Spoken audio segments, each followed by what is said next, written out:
Sabda TV. Assalamualaikum warahmatullahi wabarakatuh.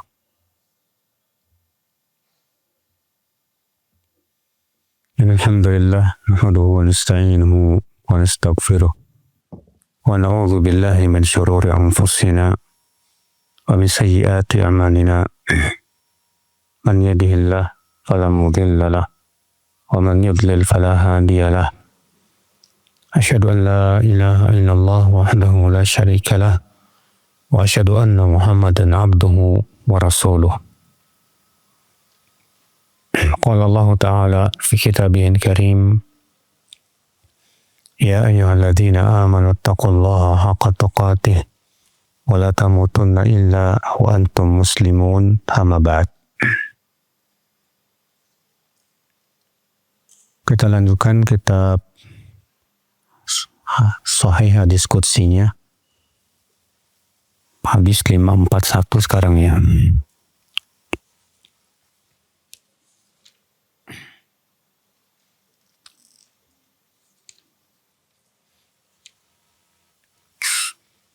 Yang awal hadis, anak Adam, luangkanlah waktumu untukku. Dari Abu Hurairah, semoga Allah meridainya, ia bercerita, Nabi Shallallahu Alaihi Wasallam bersabda, Qala Allah Azza wa Jal, Allah Ta'ala berfirman, Ya ibna Adam, tafarraq li ibadati, amla sadraka ghina, wa asudda faqraka, wa illa taf'al mala'tu sadraka syughlan walam asudda faqrak. Allah berfirman dalam hadis qudsi, ya, hai anak Adam, tafarraq li ibadati. Di sini diterjemahkannya luangkan. Ini salah, Pak. Ini terjemahan yang salah. Tafarraq itu artinya dari kata tafarrub, artinya bersungguh-sungguh, ya, menggunakan waktu. Disebut orang tafarruk ketika dia menggunakan waktunya, ya, untuk sesuatu seluruhnya. Itu namanya tafarruk. Ya. Kalau luangkan kan ya namanya luangkan ya, walaupun cuma sedikit, cuma luangkan kan gitu. Tapi tafarruk beda. Kalau tafarruk itu artinya bersungguh-sungguh. Kalau bisa seluruh waktu kita. Wahai anak Adam, bersungguh-sungguhlah menggunakan waktu-waktumu untuk ibadah kepadaku. Begitu terjemahan yang lebih bagus, ya. Amla sadorka gina. Niscaya aku akan penuhi hatimu dengan kekayaan. Wa asudda faqrak. Dan aku akan tutupi kefakiranmu. Wa illa taf'al, jika kamu tidak melakukan itu, artinya jika kamu tidak bersungguh-sungguh untuk beribadah kepadaku, mala'tu sadraka syughla, aku akan penuhi hatimu dengan kesibukan dunia. Walam asudda faqrak, dan aku tidak akan menutupi kefakiranmu. Ini AC-nya dingin banget ya. Bisa dimatiin gak sih? Yang ini nih.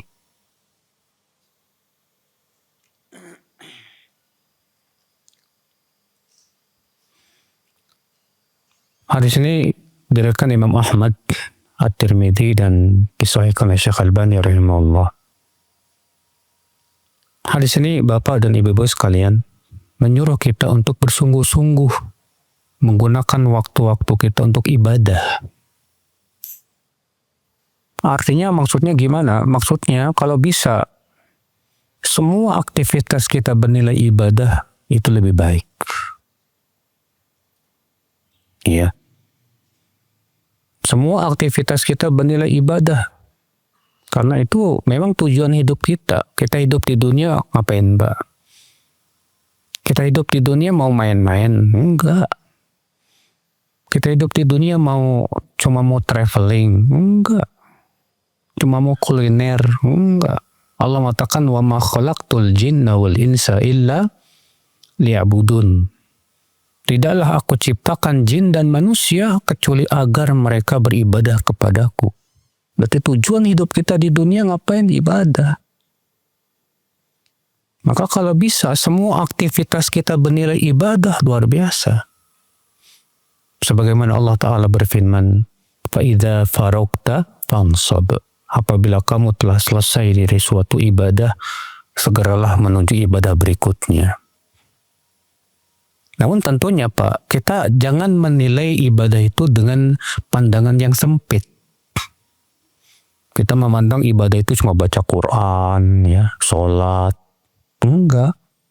Antum pergi cari nafkah, ibadah enggak? Ibadah. Antum olahraga dengan niat supaya kita sehat dan bisa, ya, ibadah yang enak. Ibadah enggak, Pak? Jadi pahala enggak, Pak? Pahala.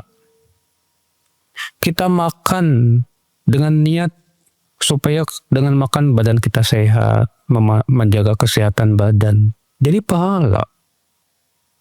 Kita kumpul sama teman-teman yang soleh, ya, yang kita cintai karena Allah, dengan niat supaya kita memperkuat tali ukhuwah. Pahala nggak, Pak? Pahala. Iya. Berkumpulnya kita dengan orang-orang soleh itu pahala, Pak. Nah, coba kita pikirkan gimana caranya supaya waktu-waktu kita itu bernilai pahala. Kalau orang yang nggak beriman kan prinsipnya begini, Pak. Waktu adalah uang. Apa bahasa Inggrisnya? The time is money, ya. Ya. Waktu adalah uang. Ya. Kalau orang beriman bukan begitu prinsipnya, Pak. Kalau orang yang beriman mengatakan waktu adalah pahala. Waktu adalah pahala. Gimana caranya supaya setiap aktivitas kita bernilai ibadah, bernilai pahala. Itu yang kita pikirkan, saudaraku seiman. Ya. Maka Allah berkata dalam hadis ini, ya ibna Adam, tafarraq li ibadati. Bersungguh-sungguhlah kamu memanfaatkan waktu-waktumu untuk beribadah kepadaku. Apa balasannya? Amla sadraka ghina. Yang pertama, aku akan penuhi hatimu dengan kekayaan. Kekayaan hati itu, Pak, lebih mahal daripada kekayaan harta. Ada orang kaya raya, duitnya banyak, tapi hatinya miskin. Tidak pernah merasa puas. Karena hati yang miskin itu, Pak, hati yang fakir itu, Pak, akibatnya Bapak mudah hasad sama orang, koret minta ampun, ya. Akibat daripada hatinya apa? Miskin, fakir. Tapi orang yang hatinya kaya, Masya Allah, Pak, Allah kasih kepada dia walaupun gak banyak, dia tetap ridho dengan ketentuan Allah. Qanaah dia, Masya Allah. Benar kata Imam Asy-Syafi'i yang mengatakan, idza ma kunta dza qalbin qanu'in fa anta wa malikud dunya sawa. Kalau kamu punya hati yang qanu', qanu' itu artinya penuh, qanaah, selalu merasa puas, yang itu merupakan hakikat kekayaan hati. Fa anta wa malikud dunya sawa, maka kamu dan pemilik dunia itu setara. Iya. Saudaraku seiman rahimani wa rahimakumullah jami'an. Makanya Rasulullah pernah bertanya kepada Abu Dzar, ya Abu Dzar, ya, ma ta'udul ghani 'indak? Menurut kamu orang kaya itu yang seperti apa? Kata Abu Dzar, orang kaya menurut saya ya Rasulullah yang punya duit banyak, punya harta banyak. Kata Rasulullah apa? Tapi orang kaya yang sesungguhnya adalah yang kaya hatinya. Antum kaya hati, ya. Walaupun cuma punya motor doang, alhamdulillah disyukuri. Tapi kalau orang yang hatinya miskin, Pak, dikasih mobil Innova, pengennya punya apa? Fortuner. Gak puas dengan yang ada. Punya Fortuner, mikir pengen punya Alphard. Gak pernah puas hidupnya, Pak. Kenapa? Hatinya miskin. Miskin hatinya. Nah, yang kita harapkan adalah kekayaan hati, saudaraku seiman. Nah, kekayaan hati ini bisa kita raih dengan cara apa? Yang seperti yang kata Rasulullah, bersungguh-sungguh kita untuk memanfaatkan waktu-waktu kita untuk beribadah kepada Allah Subhanahu wa Ta'ala. Yang kita pikirkan bagaimana setiap aktivitas kita dapat pahala. Orientasi kita apa? Akhirat. Ya, akhirat. Sebagaimana dalam hadis yang lain, Rasulullah SAW sabda, "Man kanat hammuhul akhirah." Siapa yang keinginan terbesarnya akhirat, yang dipikirkan dia adalah akhirat. Apa kata Rasulullah? Jama'allahu amrah. Allah kumpulkan kekuatan dia, Pak. Allah kumpulkan ya perkara dia, urusan dia. Wa ja'alal ghina fi qalbi, dan Allah akan jadikan kekayaan itu di hatinya. Ya. Wa atathu dunya wa hiya saghirah ay raghimah, dan dunia pun datang kepada dia dalam keadaan dunia itu hina di mata dia. Kenapa? Karena dia hatinya itu yang dia pikirkan gimana saya dapat pahala, saya pengen akhirat. Karena dia sadar dia hidup di dunia bakal lama. Dunia bukan tujuan, tujuan kita akhirat, saudaraku seiman. Ya. Cuma masalahnya Pak, ketika hati kita sudah dipenuhi cinta dunia, Pak, wah, ketika mendengar orang berkata orientasi kita akhirat, apa kata dia, Pak? Ya kita harus 50-50 dong. Jangan akhirat mulu. Ya. Padahal siapa di antara kita yang mampu, Pak? Kalau kita itu 50-50 dunia, 50%, 50%, nggak ada. Buktinya antum cari duit 8 jam, sholatnya malas-malesan. Kalau antum memang 50-50 ya harusnya antum cari duit 8 jam, setelah itu ibadah 8 jam. Bisa nggak? Nggak bisa, ya udah. Kalau nggak bisa, yang lebih mudah gimana dong? Yang lebih mudah adalah tadi, kita jadikan gimana supaya setiap aktivitas kita bernilai apa? Pahala. Ya, olahraga kita gimana caranya supaya berpahala? Makan kita gimana supaya berpahala? Demikian pula kita kumpul sama teman-teman gimana sama caranya supaya berpahala? Ada waktu-waktu yang kita baca Quran di situ, waktu-waktu kita bersendirian dengan Allah Subhanahu wa Ta'ala. Ada waktu kita bersama istri dan anak kita. Ada waktu kita berkumpul sama teman-teman kita. Sebagaimana kata Salman Al-Farisi, "Inna li rabbika 'alaika haqqan, wa li nafsika 'alaika haqqan, wa li zawjika 'alaika haqqan, fa'ati kulla dhi haqqin haqqah." Dirimu punya hak, Allah punya hak, istrimu punya hak. Maka berikan mereka haknya masing-masing. Ada waktu kita untuk bermunajat dengan Allah. Ya, taqarrub, ibadah. Ada waktu kita bersama anak dan istri kita dan mendidik mereka. Ya. Ada waktu kita berkumpul sama teman-teman yang kita cintai karena Allah. Nah, itu semua saudaraku seiman insya Allah bernilai pahala biidznillah. Nah, ini saudaraku seiman. Dan jangan pernah kita merasa khawatir, Pak. Kalau kita cari akhirat, nggak bakalan dapat dunia. Kata siapa? Kata Al-Hasan Al-Basri berkata apa?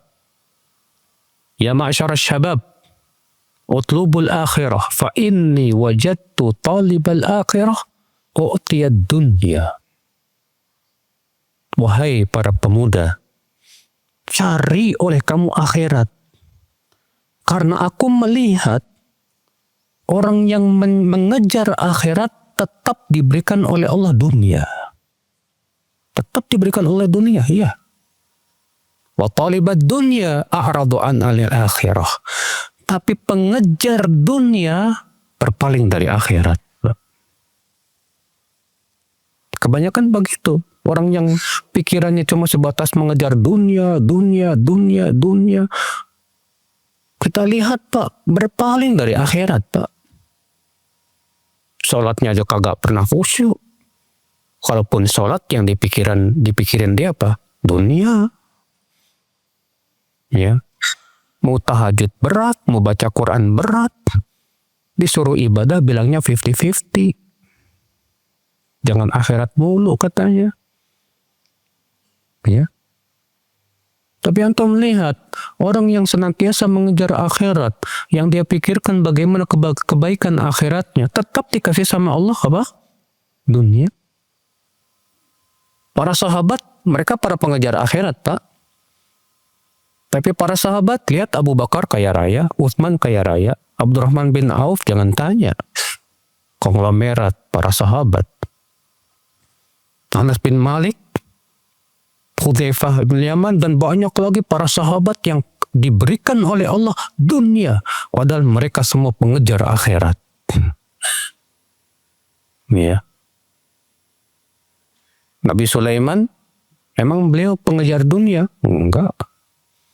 Beliau pengejar akhirat sampai disebutkan Nabi Sulaiman kalau beribadah itu sampai berbulan-bulan gak pernah berhenti. Ya. Tapi diberikan oleh Allah kerajaan dunia seluruhnya, bayangkan. Dzulqarnain, beliau pengejar akhirat? Bukan. Dzulqarnain itu orang soleh yang sangat bertakwa kepada Allah. Tapi kerajaannya seluruh dunia, Pak. Sementara kita lihat orang yang sibuk cari ngejar dunia habis buat dunia juga belum tentu dapat, akhirat udah jelas nggak dapat. Ngerugi akhirnya, Pak, dunia akhirat. Ya. Maka Allah mengatakan dalam ayat ini, dalam hadis qudsi ini, hai anak Adam, bersungguh-sungguhlah kamu menggunakan waktu-waktumu untuk ibadah kepadaku. Niscaya aku akan penuhi dadamu dengan kekayaan. Aku akan tutupi kefakiranmu. Tuh, yang kedua. Emangnya kalau kita bersungguh-sungguh mencari akhirat, Allah sia-siakan kita, Pak? Allah cuekin kita? Ya enggak bakalan lah. Allah mengatakan, wa may yattaqillaha yaj'al lahu makhraja wa yarzuqhu min haitsu la yahtasib. Siapa yang bertakwa kepada Allah, Allah akan berikan kepada dia jalan keluar dari kesulitan hidupnya. Dan Allah akan berikan rezeki dari arah yang tidak disangka. Allah juga berfirman, wa may yattaqillaha yaj'al lahu min amrihi yusra. Wah, barang siapa yang bertakwa kepada Allah, Allah jadikan urusannya mudah. Mudah. Iya. Subhanallah, lihat saudaraku seiman.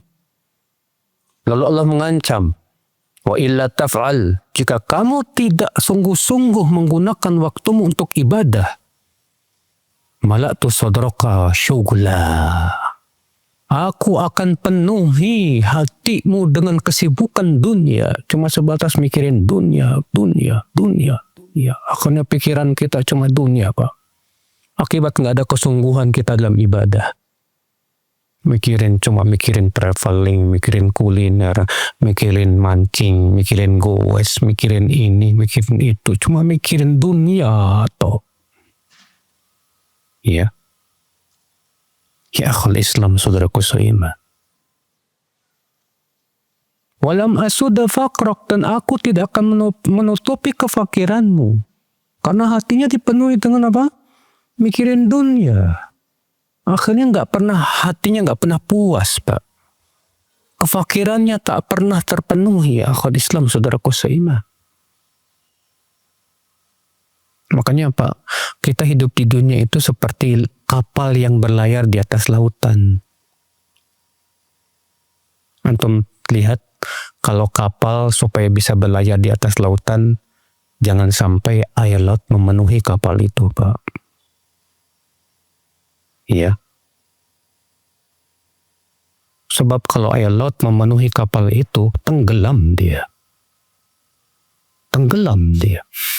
Supaya dia bisa berlayar di atas lautan, ya tetap air laut masuk ke dalam kapal, tetap ya, tapi sekedarnya aja supaya dia bisa seimbang di lautan.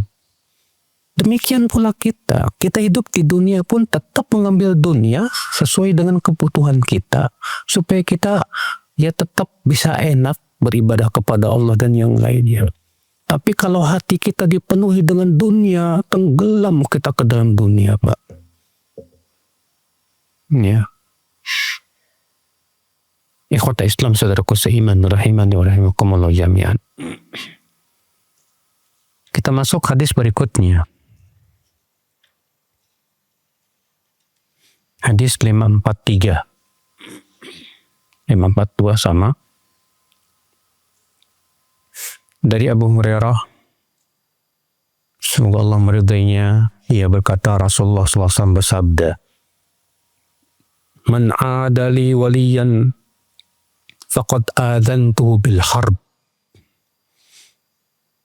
Siapa yang memusuhi waliku, aku umumkan perang dengan dia. Siapa yang menyakiti waliku, aku umumkan perang dengan dia. Wa ma taqarraba ilayya 'abdi bi syai'in ahabba ilayya mimma aftaradtu alaihi. Dan tidaklah hambaku bertakarub kepadaku dengan sesuatu yang paling aku cintai dari apa yang aku wajibkan kepadanya. Artinya takarub yang paling dicintai oleh Allah itu yang hukumnya wajib. Wa ma yazadu 'abdi yataqarrabu ilayya bin nawafil hatta uhibbah.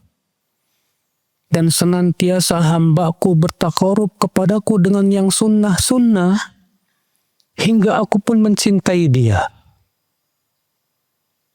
Fa idza ahbabtuhu fakuntu sam'ahu alladhi yasma'u bih wa basarahu alladhi yubsiru bih wa yadahu allati yabtishu biha wa rijlahu allati yamshi biha. Apabila aku telah mencintai hamba tersebut, aku akan menjadi pendengaran yang ia mendengar dengannya. Aku akan menjadi penglihatan yang ia melihat dengannya. Aku akan menjadi tangan yang ia bergerak dengannya.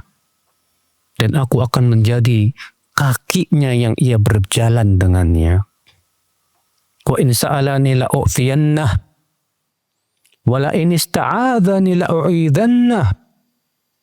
Jika ia minta kepadaku, aku pasti kabulkan. Aku akan beri dia.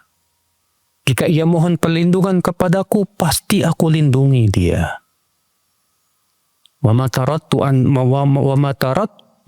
taraddattu an syai'in ana fa'iluhu taraddudi an nafsil mu'min yakrahul maut wa ana akrahu musa'atahu. Dan tidaklah aku merasa ragu dari sesuatu yang aku hendak lakukan. Dari keraguanku dari jiwa seorang mukmin. Dia tidak suka mati. Dan aku tidak suka untuk menyakitinya. Iya. Nah, di sini diriwayatkan Bukhari, Pak, dalam sahihnya. Demikian pula Baihaqi dalam sunannya. Hadis ini, Pak, hadis yang agung, Pak. Allah Ta'ala berfirman, siapa yang memusuhi waliku, aku umumkan perang dengan dia. Masya Allah. Siapa wali Allah itu, Pak? Nah, di sini, Pak, kita harus luruskan, Pak, makna wali itu, Pak. bukan walid ya, wali. Ya.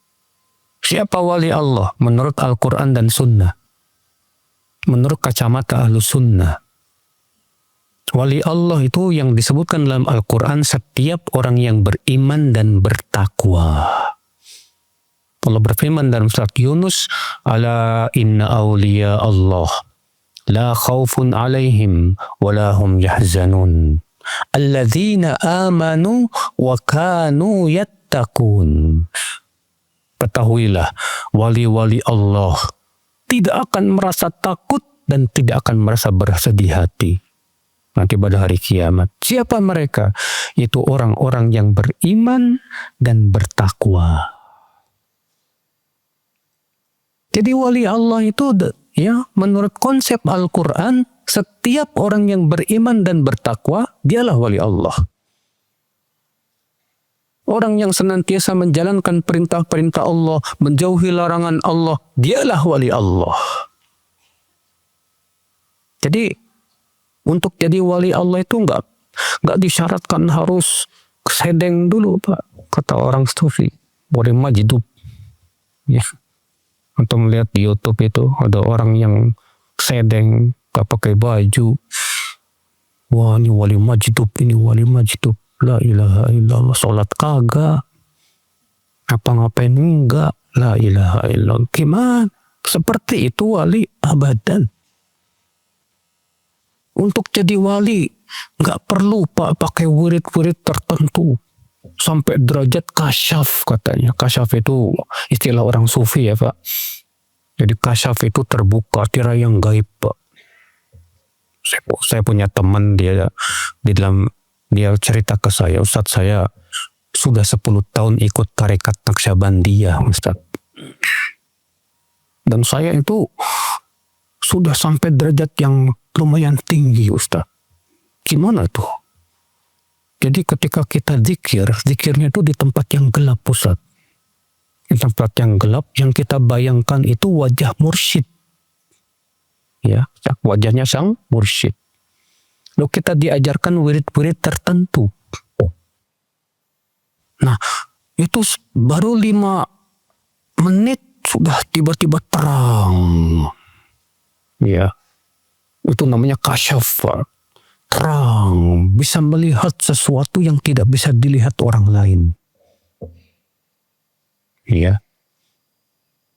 Dan biasanya Pak, untuk sampai derajat kepada seperti ini, mereka harus menyiksa diri dengan wirid-wirid sampai derajat fana. Fana itu artinya sudah nggak sadarkan diri, Pak. Bahkan menurut mereka katanya, kalau wirid la ilaha illallah itu buat rendahan. Nanti kalau udah naik, Allah, Allah, Allah, Allah. Naik lagi, hu. Ya. Kita katakan ya subhanallah. Rasulullah nggak pernah mengajarkan seperti itu. Wala para sahabat. Rasulullah mengatakan afdalu dzikri la ilaha illallah. Zikir yang paling utama adalah la ilaha illallah. Ya. Rasulullah mengatakan arba'u kalimat ahabbul kalami ilallah arba'. Ucapan yang paling dicintai oleh Allah 4. Subhanallah, walhamdulillah, wala ilaha illallah, wallahu akbar.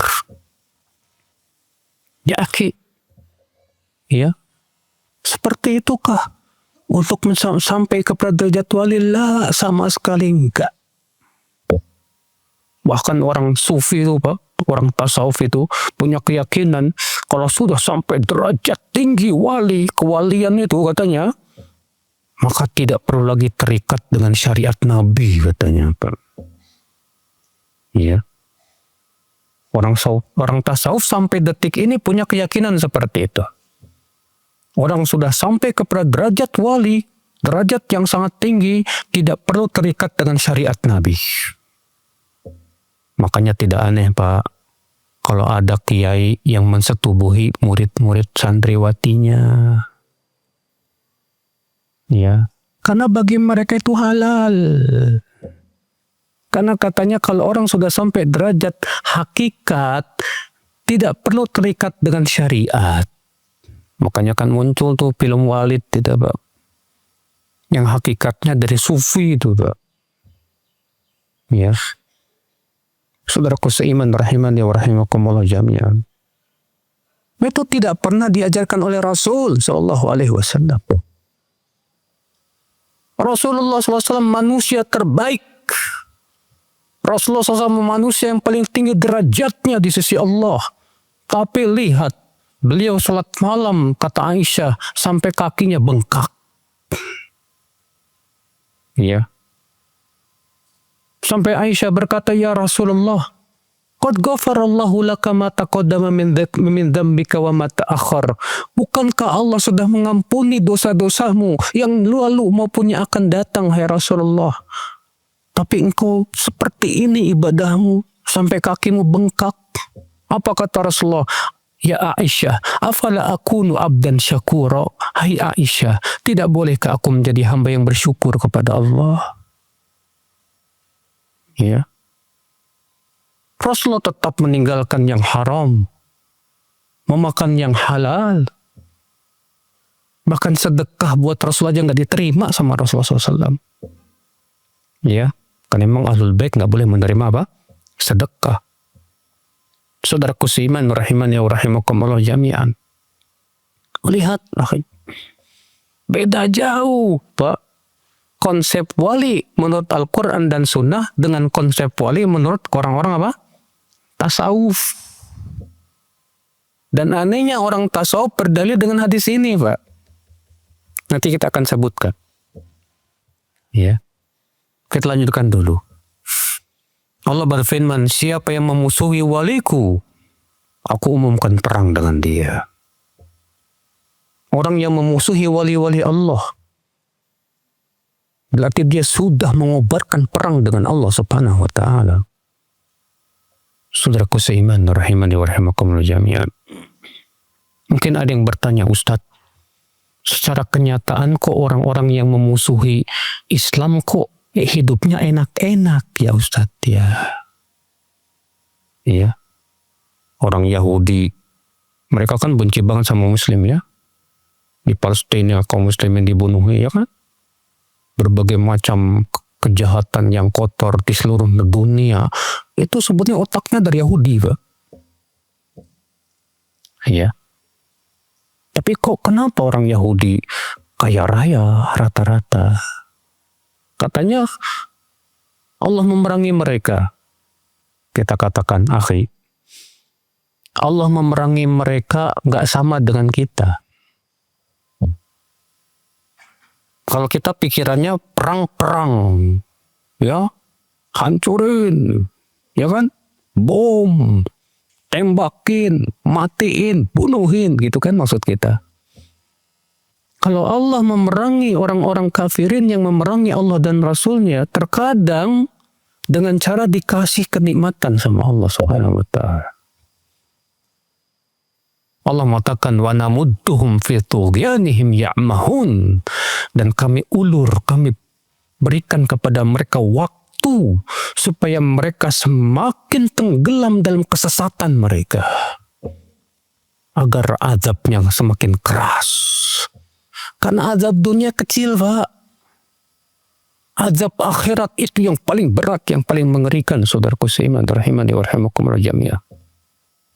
Dan tetap akhirnya Allah hancurkan mereka. Seperti Fir'aun yang Allah hancurkan. Seperti kaum Ad yang Allah hancurkan. Ya. Dan tetap nanti orang Yahudi pun Allah akan hancurkan. Setelah Allah berikan berbagai macam kesenangan, Allah pun berikan kepada mereka kehancuran secara sekonyong-konyong dan tiba-tiba. Sebagaimana Allah mengatakan, "Falamma nasu ma dzukiru bih, fatahna 'alaihim abwaaba kulli syai' hatta idza farihu bima utu akhadnahum baghtah fa idza hum mublisun." Ketika mereka telah melupakan, telah meninggalkan peringatan yang telah diperingatkan kepada mereka, kami bukakan pintu-pintu kesenangan untuk mereka. Lihat, ini dalam surat Al-An'am, Pak. Ketika mereka berpaling, lupa dari peringatan, Allah bukakan pintu-pintu kesenangan buat mereka, kata Allah. Sehingga ketika mereka telah bangga, gembira dengan kesenangan itu, akhadnahum baghtah. Kami siksa mereka dengan tiba-tiba. Kami turunkan siksa kami dengan tiba-tiba. Fa'idhahum mublisun. Maka mereka pun menjadi orang yang berputus asa. Ya, tetap akhirnya pasti akan dibinasakan juga sama Allah Subhanahu wa Ta'ala. Saudaraku seiman, rahimani wa rahimakumullah jami'an. Makanya hati-hati Pak, jangan sampai kita memusuhi seorang mukmin Pak. Yang kita tahu dia bertakwa kepada Allah, kita tahu dia menjalankan perintah Allah, menjauhi larangan Allah. Jangan sekali-kali menyakiti hati dia, Pak. Iya. Berat, Pak, di hadapan Allah Subhanahu wa Ta'ala. Kemudian Allah Ta'ala berfirman, tidaklah hambaku bertakarub kepadaku dengan sesuatu yang paling aku cintai dari yang aku wajibkan kepadanya. Artinya Pak, ibadah yang wajib itu lebih dicintai oleh Allah. Makanya kita harus lebih memperhatikan yang wajib dulu. Ya, sholat yang wajib itu dulu yang kita perhatikan betul. Jangan sampai kebalik.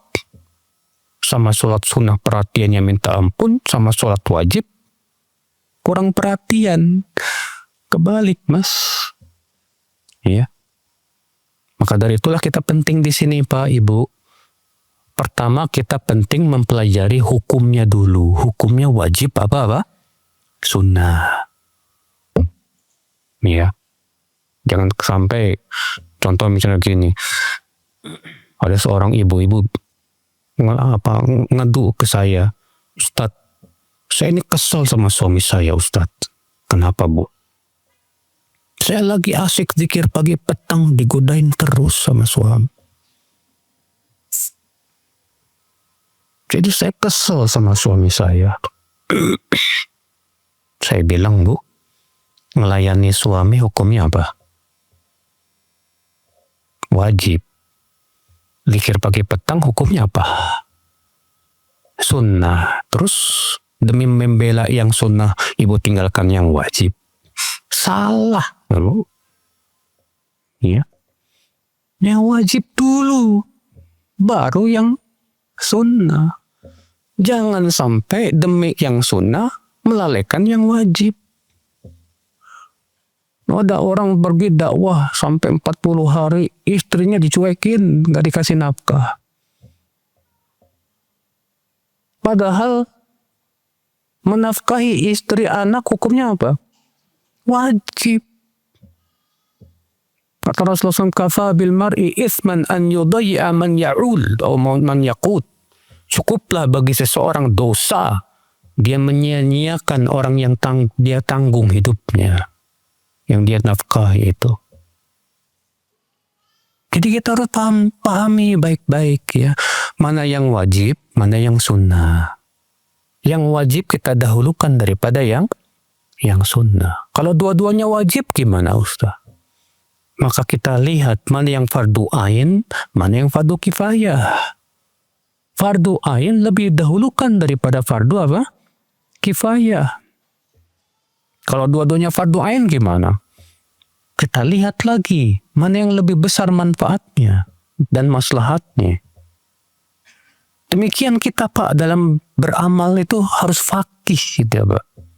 Makanya kata Sufyan bin Uyainah, laisal faqih man arafal halal minal haram. Bukanlah orang yang faqih itu sebatas tahu ini halal haram, bukan.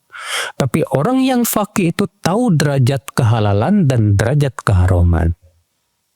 Paham dia. Mana yang harus didahulukan. Harus paham, saudaraku seiman, rahimani wa rahimakumullah jami'an. Ya. Kita terkadang boro-boro Pak, yang kita pikirkan cuma syahwat doang. Ada orang yang memang lagi senang mancing, di pikirannya mancing doang. Makanya lebih mendahulukan hobinya daripada sesuatu yang lebih penting dari itu. Enggak benar, saudaraku seiman. Rahimani wa rahimakumullah jami'an. Walaupun saya tukang mancing ya Pak. Tapi tetap enggak boleh ya mendahulukan mancing daripada sesuatu yang lebih apa? Lebih bermanfaat dan lebih besar maslahat, saudaraku seiman. Kita lanjutkan.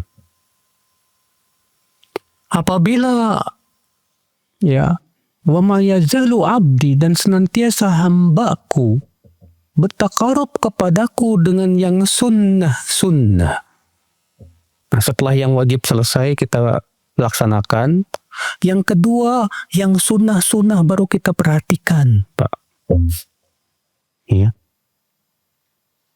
Senantiasa hambaku bertakarub kepadaku dengan yang sunnah.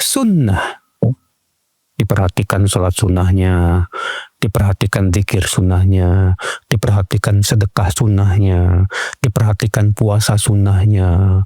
Pokoknya yang sunnah dia perhatikan setelah dia memperhatikan yang apa? Yang wajib, jangan kebalik ya sekali lagi. Apa yang terjadi? Hatta uhibbah, sehingga aku pun mencintai dia. Ini menunjukkan Pak, orang yang senantiasa memperhatikan yang sunnah dicintai oleh Allah. Masya Allah, subhanallah. Ya. Apa sih Pak keistimewaannya kalau orang dicintai oleh Allah Pak? Saya mau tanya sama antum, mana yang lebih penting? Kita mencintai Allah atau Allah mencintai kita? Iya, betul. Kata Ibnu Qayyim, laisa sya'nu fi an tuhibballah wa innama sya'n an yuhibbakallah. Bukan yang terpenting bagaimana kamu bisa mencintai Allah, tapi yang terpenting adalah bagaimana Allah mencintai kamu. Iya. Bagaimana supaya Allah mencintai kita? Kalau Allah sudah mencintai kita, Allah akan jadikan hati kita mencintai Allah Subhanahu wa taala. Makanya yang kita perhatikan bagaimana Allah mencintai saya. Dan ternyata untuk bisa dicintai Allah, diantaranya dengan ini Pak, memperhatikan yang sunnah. Ya. Apa balasannya orang yang dicintai oleh Allah? Allah berfirman, kalau aku sudah mencintainya, aku akan menjadi pendengaran yang dia mendengar dengannya, penglihatan yang ia melihat dengannya, tangan yang ia memukul dengannya, dan kaki yang ia berjalan dengannya. Wah, maksudnya gimana ini? Nah ini dia Pak, yang dijadikan dalil orang-orang sufi, tasawuf itu Pak.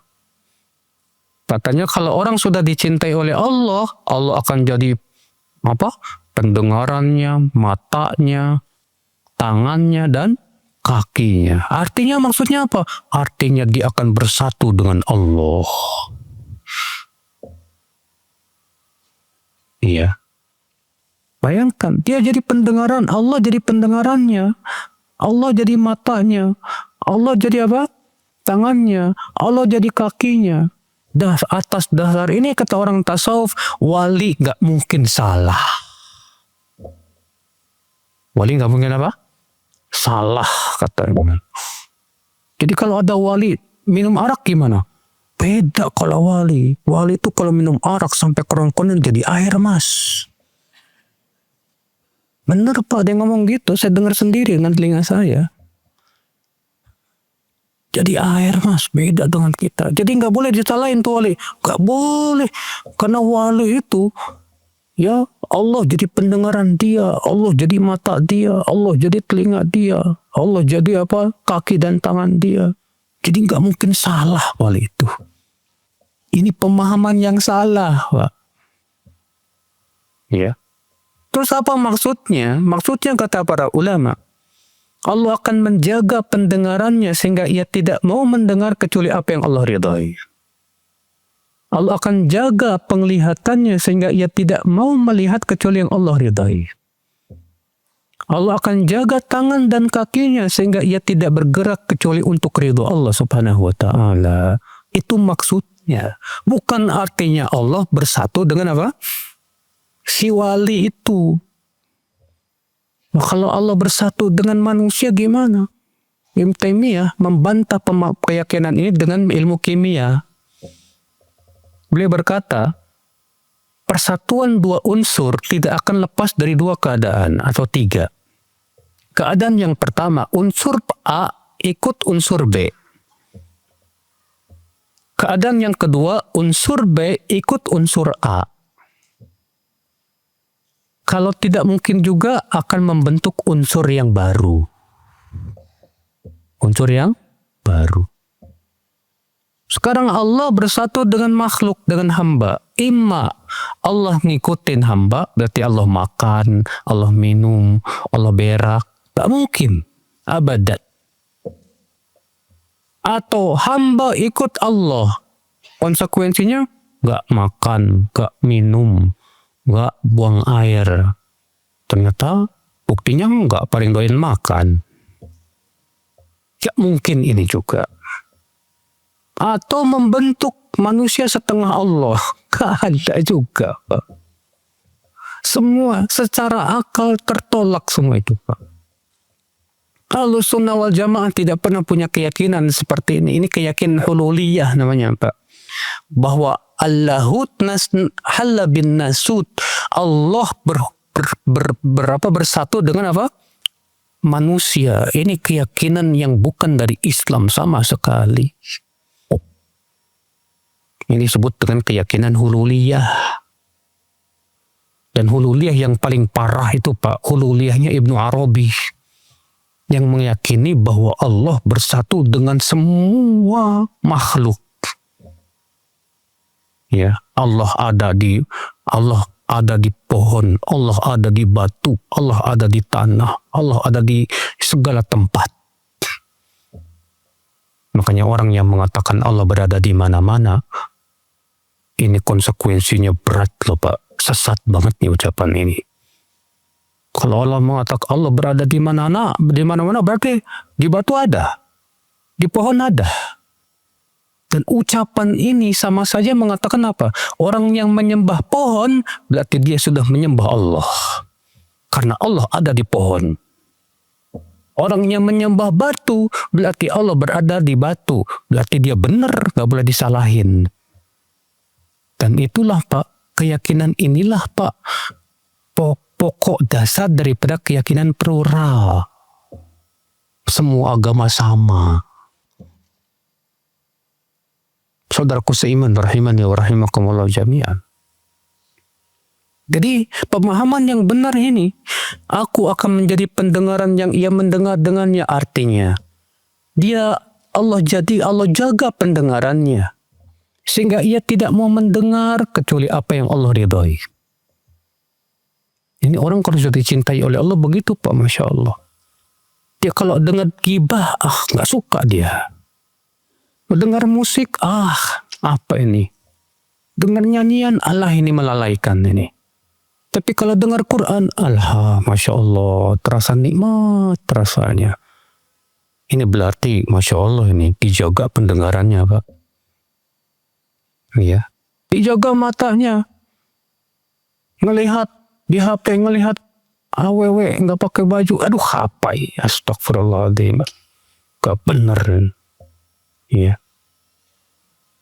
Kalau ngelihat buku yang bermanfaat, melihat Al-Quran, atau tadabur alam sehingga dia ingat kepada Allah, senang dia, Masya Allah. Berarti matanya dijaga sama Allah itu, Pak.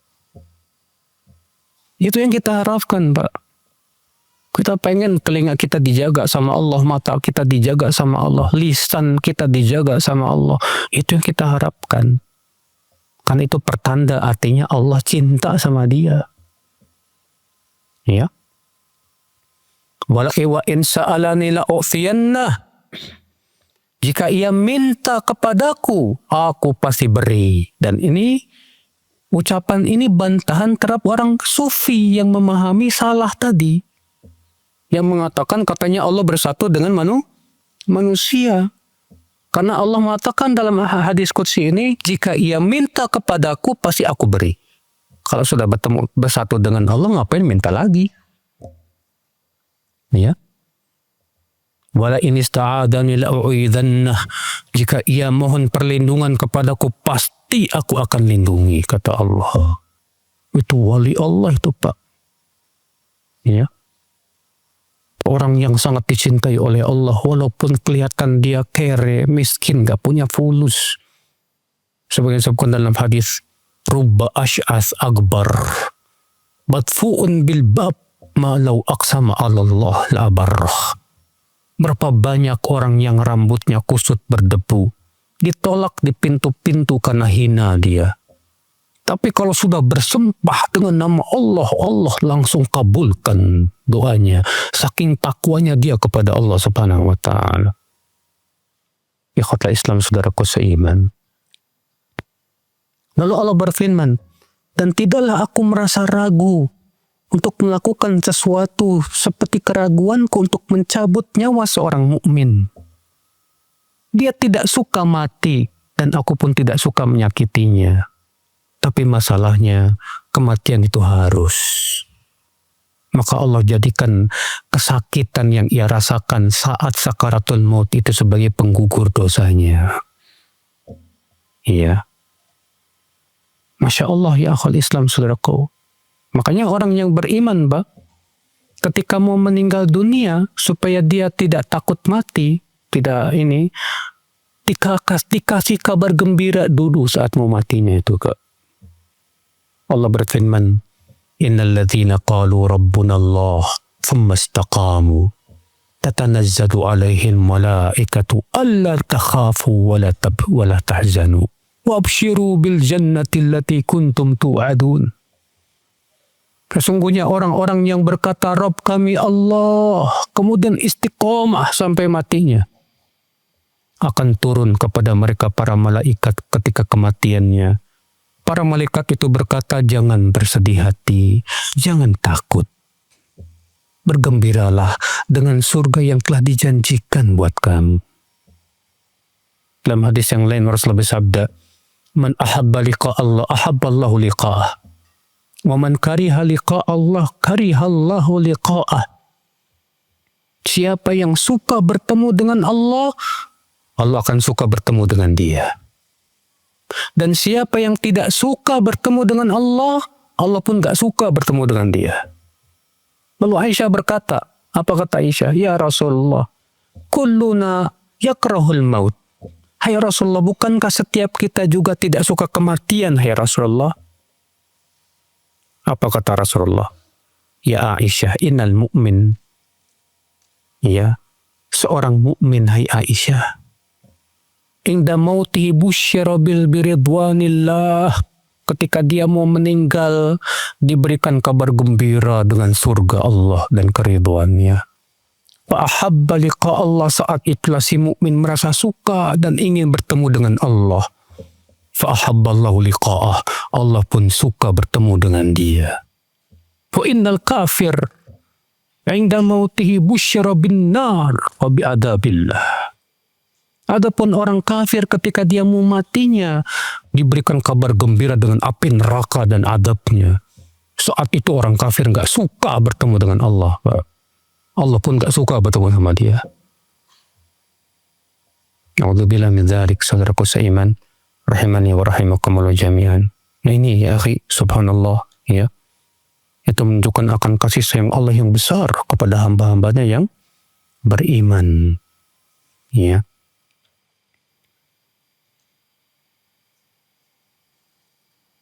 Baik, bab terakhir. Habis deh buku ini. Halaman 747. Ihwar firman Allah kepada langit dan bumi, datanglah kamu berdua menuruti perintahku, baik dengan sukarela maupun terpaksa. Dari Ibnu Abbas, semoga Allah meridhoinya, beliau menafsirkan firman Allah, فَقَالَ لَهَا وَلِلْأَرْضِ ائْتِيَا طَوْعًا أَوْ كَرْهًا قَالَتَا أَتَيْنَا طَائِعِينَ. Lalu dia Allah berfirman kepada langit dan bumi, datanglah kamu berdua menuruti perintahku dengan patuh ataupun terpaksa. Keduanya berkata, kami datang ya Allah dengan penuh kepatuhan.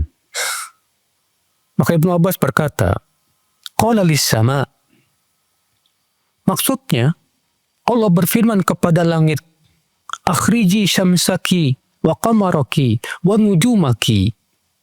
Wa qala lil ardi, syakkiki anharaki wa akhriji thimaraki. Faqalata ataina ta'iin. Maksudnya Allah berfirman ketika telah menciptakan langit dan bumi, Pak. Keluarkan mataharimu, keluarkan bulanmu, serta bintang-bintangmu. Allah berfirman kepada bumi, alirkan sungai-sungaimu, keluarkan tanaman-tanaman dan buah-buahanmu. Maka keduanya berkata, kami datang dengan penuh ketaatan kepadamu, ya Allah. Artinya langit dan bumi semua taat kepada siapa? Kepada Allah, Pak. Gunung, laut, semua taatnya kepada Allah, Pak. Jadi ngapain bikin sesajen buat gunung, buat laut, sembelihin kambing buat laut, kebo buat laut, kepalanya dihanyutin. Emang laut punya siapa? Itu kerbau yang kamu sembelih, siapa yang menciptakan? Allah. Kenapa kamu kerbau korbankan untuk selain Allah? Wallahi ini kesyirikan besar, saudaraku seiman. Semua yang ada di langit tunduknya kepada Allah. Bintang-bintang tunduknya kepada Allah. Ya.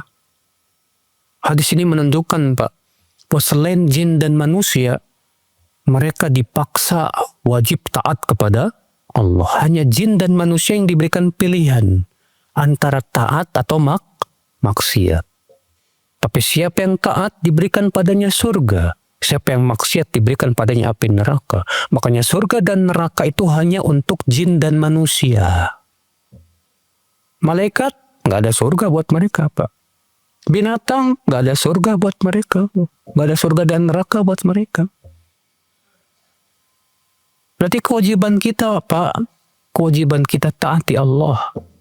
Kalau kita ingin masuk surga, saudaraku seiman. Tapi kalau maunya masuk neraka, silahkan maksiati Allah. Cuma masalahnya yang ngeri, Pak, di zaman sekarang ini. Saya lihat itu ada pemuda-pemuda yang ngeledek api neraka, Pak. Dijadiin lelucon itu api neraka. Sampai saya berdoa kepada Allah, ya Allah, ya mudah-mudahan kau berikan peringatan untuk pemuda-pemuda ini. Dia bisa merasakan betapa kerasnya hadapmu. Dia anggap remeh api neraka. Apa dia nggak lihat bagaimana gunung berapi ketika meletus menyemburkan lapaknya yang sangat panas? Apa dia tidak melihat Bultus Gembel? Tahu Bultus Gembel, Pak? Awan yang sangat panas itu, Pak. Yang sampai 1000 lebih derajat Celcius. Apa itu tidak jadikan sebagai peringatan buat dia betapa kerasnya adab Allah Subhanahu wa Ta'ala? Berbagai macam bencana yang menimpa, kenapa tidak jadikan pelajaran? Kemarin waktu di Palu, bagaimana ya mengerikannya bencana di sana, Pak. Sebelumnya di Aceh tsunami yang melanda. Belum lagi gunung-gunung berapi yang meletus salih berganti. Apa nggak bisa jadikan pelajaran itu akan kerasnya adab Allah Subhanahu wa Ta'ala? Ya itulah, Pak, kalau hati sudah tertipu dengan dunia, ya, dia akan meremehkan akhirat, Pak. Ketika rasa takut kepada Allah sudah dicabut di hati, Pak, dia akan jadikan neraka sebagai lelucon, Pak. Na'udzubillah, nasallallahu salamata wal afiyah. Padahal dahulu Rasulullah takutnya kepada Allah sampai nangis Rasulullah SAW. Bahkan malaikat Jibril pun semenjak Allah menciptakan neraka gak pernah tersenyum, kata Rasulullah SAW. Malaikat Jibril semenjak Allah menciptakan neraka gak pernah ketawa, Pak. Kata Rasulullah SAW.